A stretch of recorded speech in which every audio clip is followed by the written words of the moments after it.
is how to do a simple tack up. We're going to tack up with just normal hunter gear, and then we're going to tack up with more jumper type gear. So I've got a simple English saddle here with a saddle pad that fits appropriately. This saddle pad is attached to my saddle, so I'm going to just plop it right up.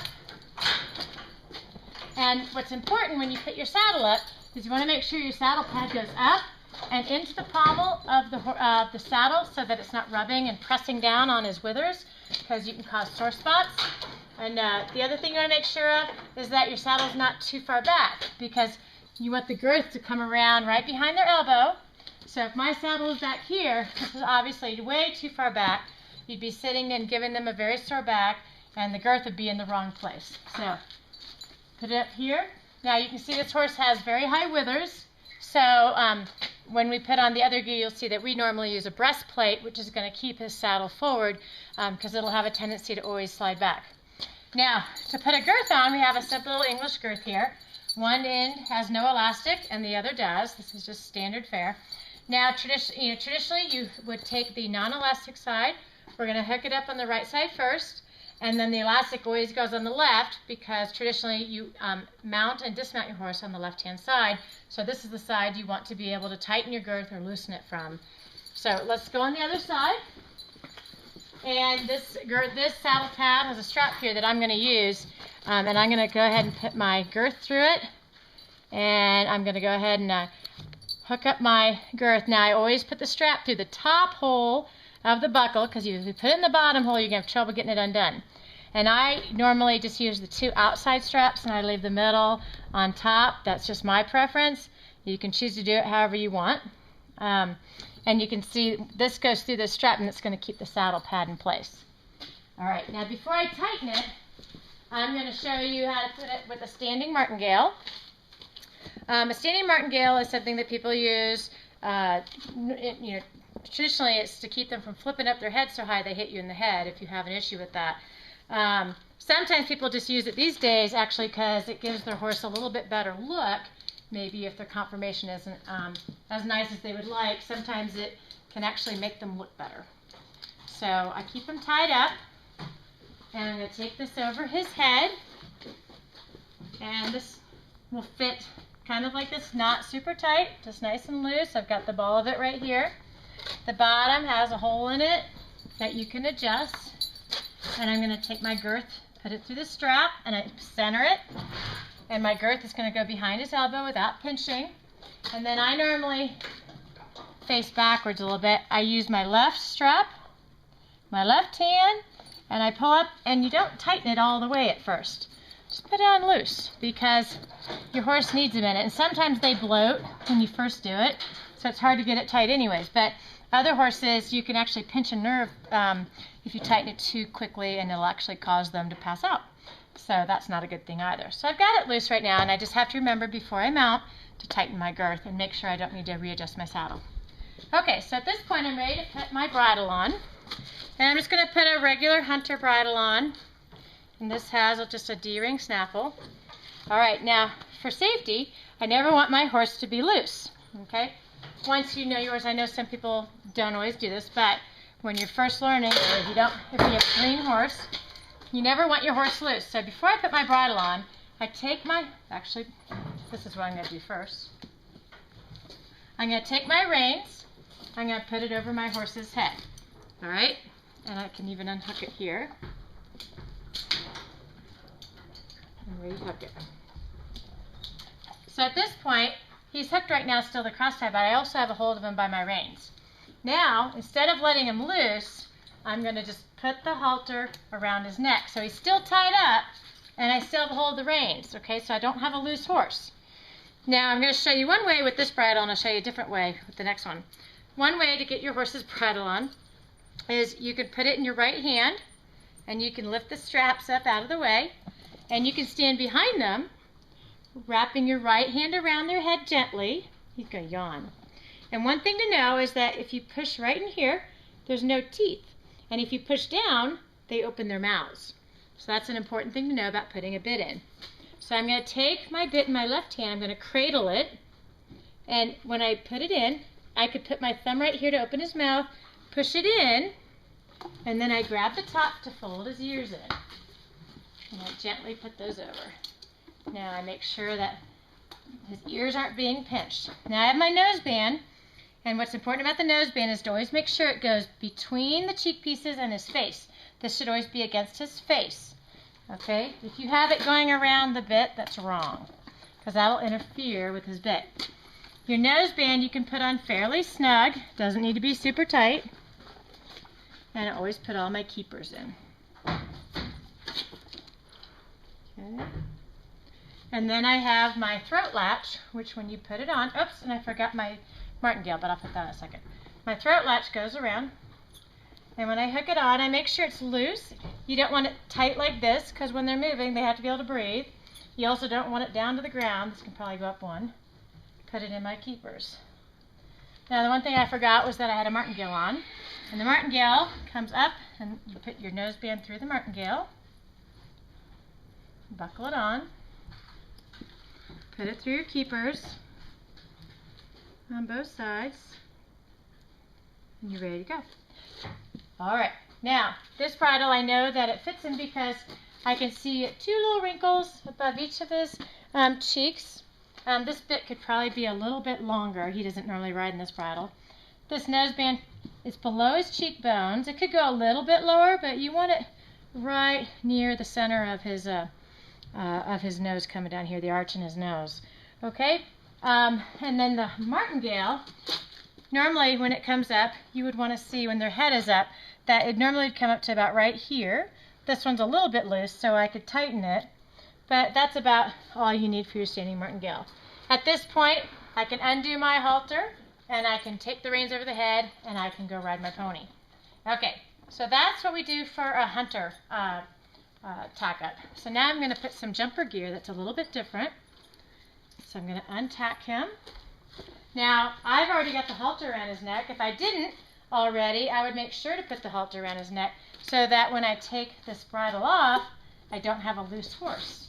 I also would leave my reins on. So I have him by the reins, I have him by the halter. Then I can undo the halter to tie him back up. No loose horse. Obviously, some horses are nice, once they're seasoned, they'll stand like an angel most times anyways, but you always have to show some caution. Okay, then I can hook him back up. Just like this. Okay. When I untack, I'm going to pull straight up on my girth. Take the martingale out.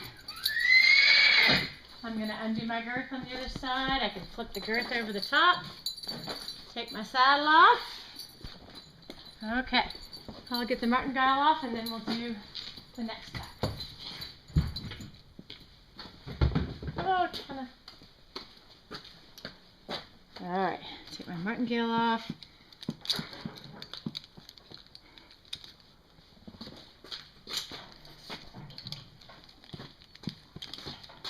Okay. So now we're going to have a little bit more interesting tack. What we're going to do is we're going to have a girth with a kick plate. Alright, a breastplate. We're going to have a breastplate. And normally I start with a flat pad. A lot of times they're square. This one's a little bit odd in shape. I put my flat pad up. Then I have my other saddle that has a lamb's wool thin pad under it to give him support for his withers and his back. Now, normally I don't hook my flat pads to my saddle because I want to be able to take this and wash it. You can see it's dirty right now. I will normally always have this hooked, but you don't have to. But I like it hooked because it keeps it in the right place. Now I'm going to position my saddle the same way. I put my saddle pads up into the pommel of my saddle. And this time, I'm going to use this girth with a kick plate. Now, this kick plates usually have a leather strap here with a buckle to hook your running martingales and things to.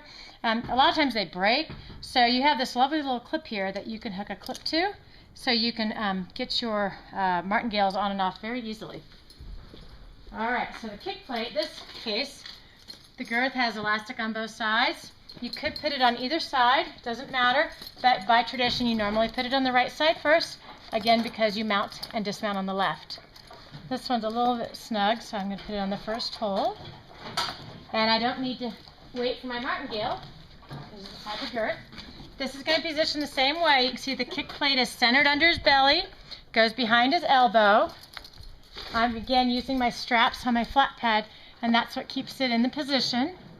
And I am only going to put it on the first hole here because we're not ready to go. And you only have to hook one if you want. I'll go ahead and hook two. But before I get on, obviously I'm going to tighten that. Then I'm going to take my breastplate, and what this does, this one has has two elastic sides because it allows for more motion without rubbing raw spots on his shoulders. And I'm going to hook it on my little round clip up here at the top of my saddle. And I already know where it goes on this horse, the way I like it to fit. Now, some people actually, you can have clips. You can cut these straps and make them shorter, and you can just have clips clipping here, which also makes it faster as well. So you can modify your tag. I just have the straps right now. Okay. So I put it on the same hole on both sides. And what this is going to do is it's going to allow me to not only hook up a running martingale, but it's going to keep my saddle from sliding back because this horse has very high withers. Now in this case, I have my clip. I just hook my clip to my breastplate. So that's easy on and off. All right, and this one I need a hole punch. This is a little bit loose here. It should fit a little bit snugger, about like that. Should not be tight like that. That's too tight because they have to move, okay? So, but this is a little bit low, but that's okay. For this horse, we're going to put on a pelham, and this is a happy mouth pelham. So it's going to have two sets of reins. We happen to have one set of rubber reins on the snaffle rein, and we just have a leather rein on the curb rein. And that's just personal preference because when they're sweating and your reins get slippery, it's nice to have rubber to hold on to. Okay, and this bridle also has a figure-8 noseband, and we'll show you how to put all this on. Okay, just like with the hunter, I don't want my horse to be loose. Okay, so I'm going to slip my reins over his head first. Then I'm going to unhook my halter, put it around his neck so I don't have a loose horse. Okay, now this is another way to put on a bridle without going underneath him. I can stand to his side with my right hand, okay, because he doesn't worry about my hand up here. Again, I cradle the bit, and I lift and let it go in, okay? If your horse doesn't want to open his mouth, again, you can put your thumb there, and you're going to press down where there's no teeth, and they'll open their mouth. Okay, so for this bridle, for a figure-8, I make sure that my round pieces, my metal pieces are on his cheek and not rubbing on his bone. And I always tuck the top one first. That's just the way I do it. Because that way I can make sure I get my nose band in the proper position. Okay, then I'm going to arrange the center of the nose piece. And this has lamb's wool to help keep from rubbing any sores. And I put it across the center of his nose here. I'll get this out of the way. And this piece is going to go inside the bit against his mouth. And for him, doesn't have to be too snug. This helps keeps his mouth shut around the bit. Gives a little more control. And then this also has a curb chain. Now a curb chain, you can see it gets all twisted. And if I just hooked it up like this, when I would pull my reins, it could pinch. So what you want to do is you want to turn your curb chain one way or the other until you have a nice flat curb chain. And then you hook it on. So then when the rider pulls on their curb rein, it pulls up and they have extra control because this is going to pull on his jaw. You have the snaffle rein for his mouth, and then of course you have the pressure coming from the pull. And it has a normal throat latch that we adjust like normal. Okay, so the last thing I'm going to put on him is a running martingale attachment. Sometimes they're attached to this already. This one is a detachable one. And when I put it on, I make sure that the pretty parts of my leather are going to be facing to the outside. So I'm going to come into my ring here, put my strap around. I've already figured out my adjustments. Don't go too close in case they can't see, because it gets blurry. All right, so then I have these two rings. Now these are going to go on my curb rein. That's the rein attached, my snaffle rein, because these are the reins attached to the snaffle part of my bit. And you can see my snaffle reins also have stoppers, and this keeps my reins from going too far up the bit. And you can adjust them. I usually keep mine pretty far back. Now to put these on, you have to go up to your rein. You have to undo it. And you're going to take the left one up the left ring, and the right one is going to come up the right ring, back around his neck, hook it up. Got a fly on me. Okay, and you can see they're not twisted.